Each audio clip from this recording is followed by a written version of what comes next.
La reproducción en peces. En la mayoría de peces la fecundación es externa y se da cuando hembra y macho expulsan óvulos y espermatozoides en el agua para que fecunden y se produzcan huevos. Entre los peces también encontramos la reproducción vivípara, como en tiburones y rayas, donde paren a sus crías ya como juveniles completamente formados.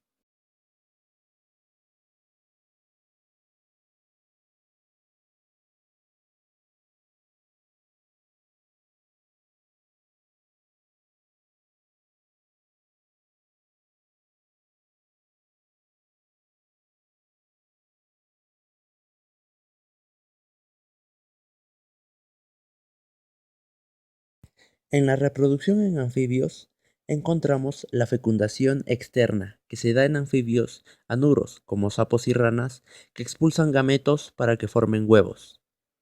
Por otro lado tenemos la fecundación interna, que se da en anfibios urodelos, como tritones y salamandras, donde paren a un grupo de anfibios juveniles.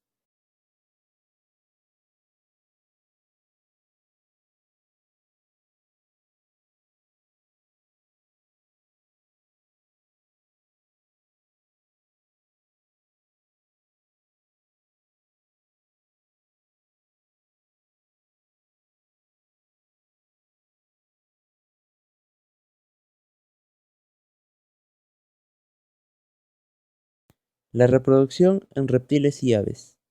La mayoría de los reptiles son ovíparos con reproducción sexual y fecundación interna, a excepción de algunos como la víbora que tiene reproducción vivípara pariendo a un reptil pequeño. Las aves tienen una reproducción similar a los reptiles, pues son ovíparos con fecundación interna y reproducción sexual.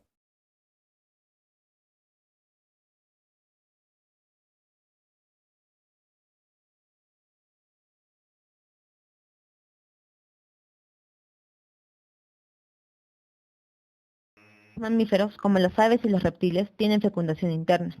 El macho posee un órgano copulador, el pene, que sirve para introducir los espermatozoides en el aparato reproductor de la hembra. Allí se produce la fecundación. Los mamíferos son vivíparos. El óvulo fecundado se queda en el interior del cuerpo de la madre, en el útero. Allí se forma un órgano denominado placenta, que permite que los nutrientes y el oxígeno de la madre pasen al embrión. De este modo, la madre protege, alimenta y proporciona oxígeno al embrión. Cuando finaliza el desarrollo embrionario, el recién nacido sale al exterior en el proceso del parto. Tras ello, se alimenta de leche, un líquido nutritivo que produce la madre en las glándulas mamarias. El cuidado de la cría no se limita al periodo de lactancia. Con frecuencia, la madre conserva a sus crías con ella hasta que adquieren las habilidades necesarias para sobrevivir por su cuenta en la naturaleza.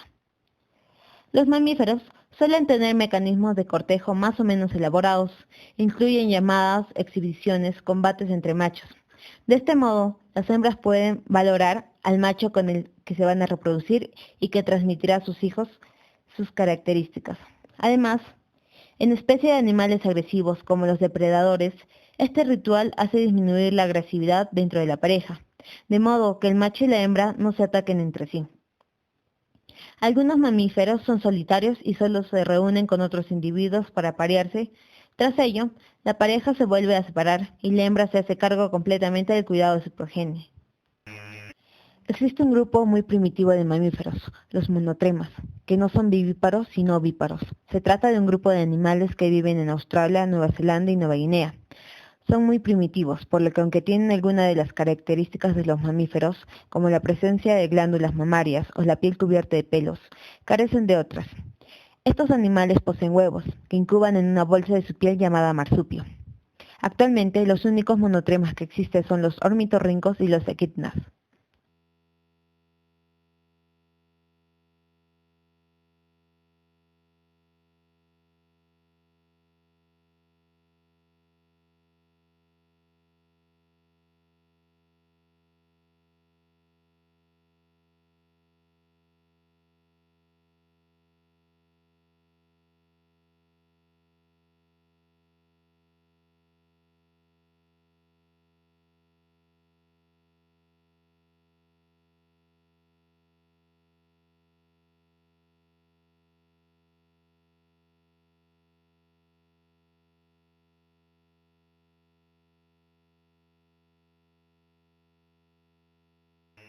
Bebés embolsados. Los mamíferos marsupiales no tienen una placenta, por lo que sus crías nacen poco desarrolladas. Tras el parto, se arrastran hasta el interior del marsupio de la madre. Allí se aferran a su pezón y se alimentan continuamente, hasta que pueden llevar una vida más independiente. En los canguros, cuando las crías alcanzan cierto tamaño, comienzan a dar paseos por el exterior, pero vuelven rápidamente a la bolsa materna si se ven en peligro.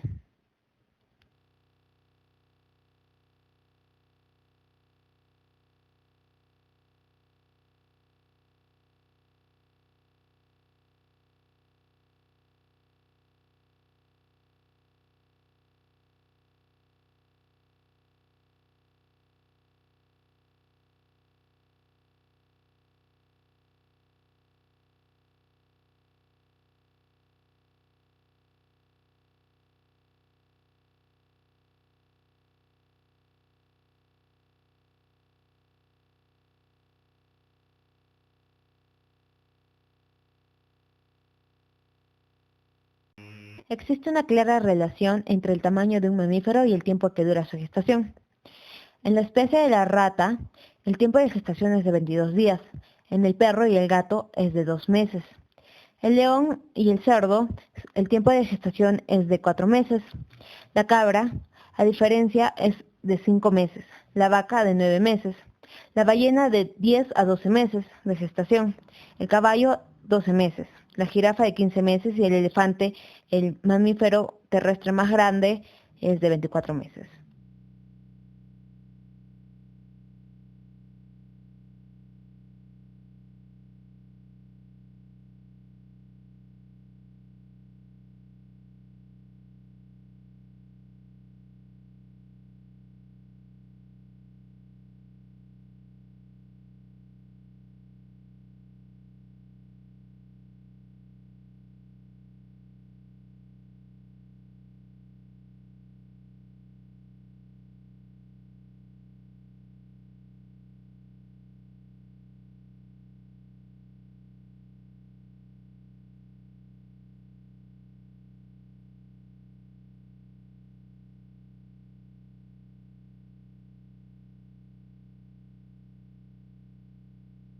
La reproducción humana.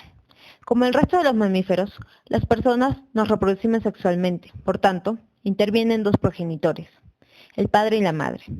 Ambos deben cooperar para que se lleve a cabo la reproducción y para criar y educar al nuevo ser.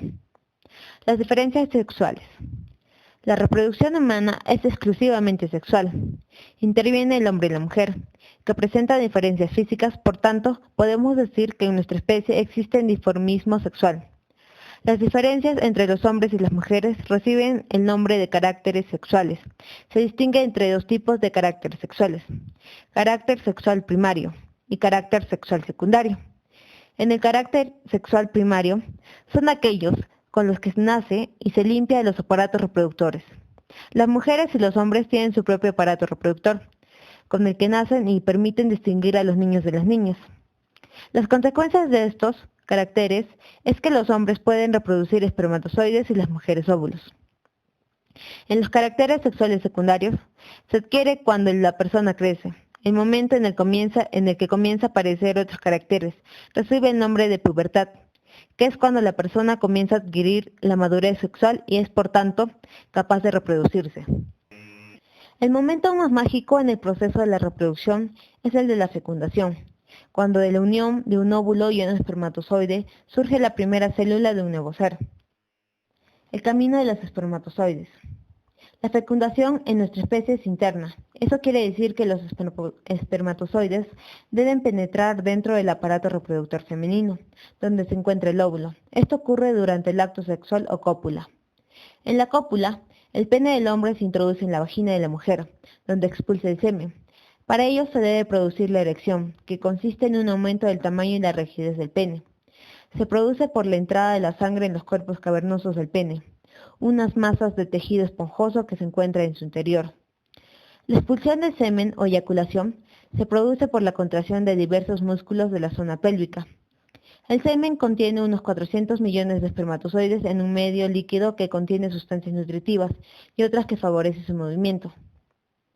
Los espermatozoides, gracias a su flagelo y a las contracciones del aparato reproductor femenino, llegan hasta el útero y desde allí pasan a las trompas de falopio.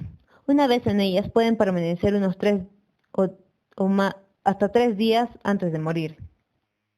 El camino del óvulo. El óvulo abandona el ovario en un proceso llamado ovulación, como ovocito de segundo orden. El extremo en forma de embudo de la trompa de falopio, así como todo su interior, está recubierto de la célula con cilios, cuyo movimiento hace que el ovocito llegue a las trompas y comience a descender por ellas. Una vez en las trompas de falopio, el ovocito solo sobrevive durante unas 24 horas. Si durante ese lapso de tiempo, con espermatozoides, estos lo rodean y uno de ellos lo fecundará. La entrada de un espermatozoide impide que pueda entrar ningún otro. Si no ha ocurrido la fecundación del ovocito, simplemente degenera. Si se produce la fecundación, se forma el cigoto, la primera célula del nuevo ser. El cigoto comienza a dividirse al tiempo que sigue descendiendo hacia el útero, donde llega en el estado de mórula. Cuando se convierte en blástula, se introduce en el endometrio, que está preparado para albergarlo, lo que recibe el nombre de implantación o nidación.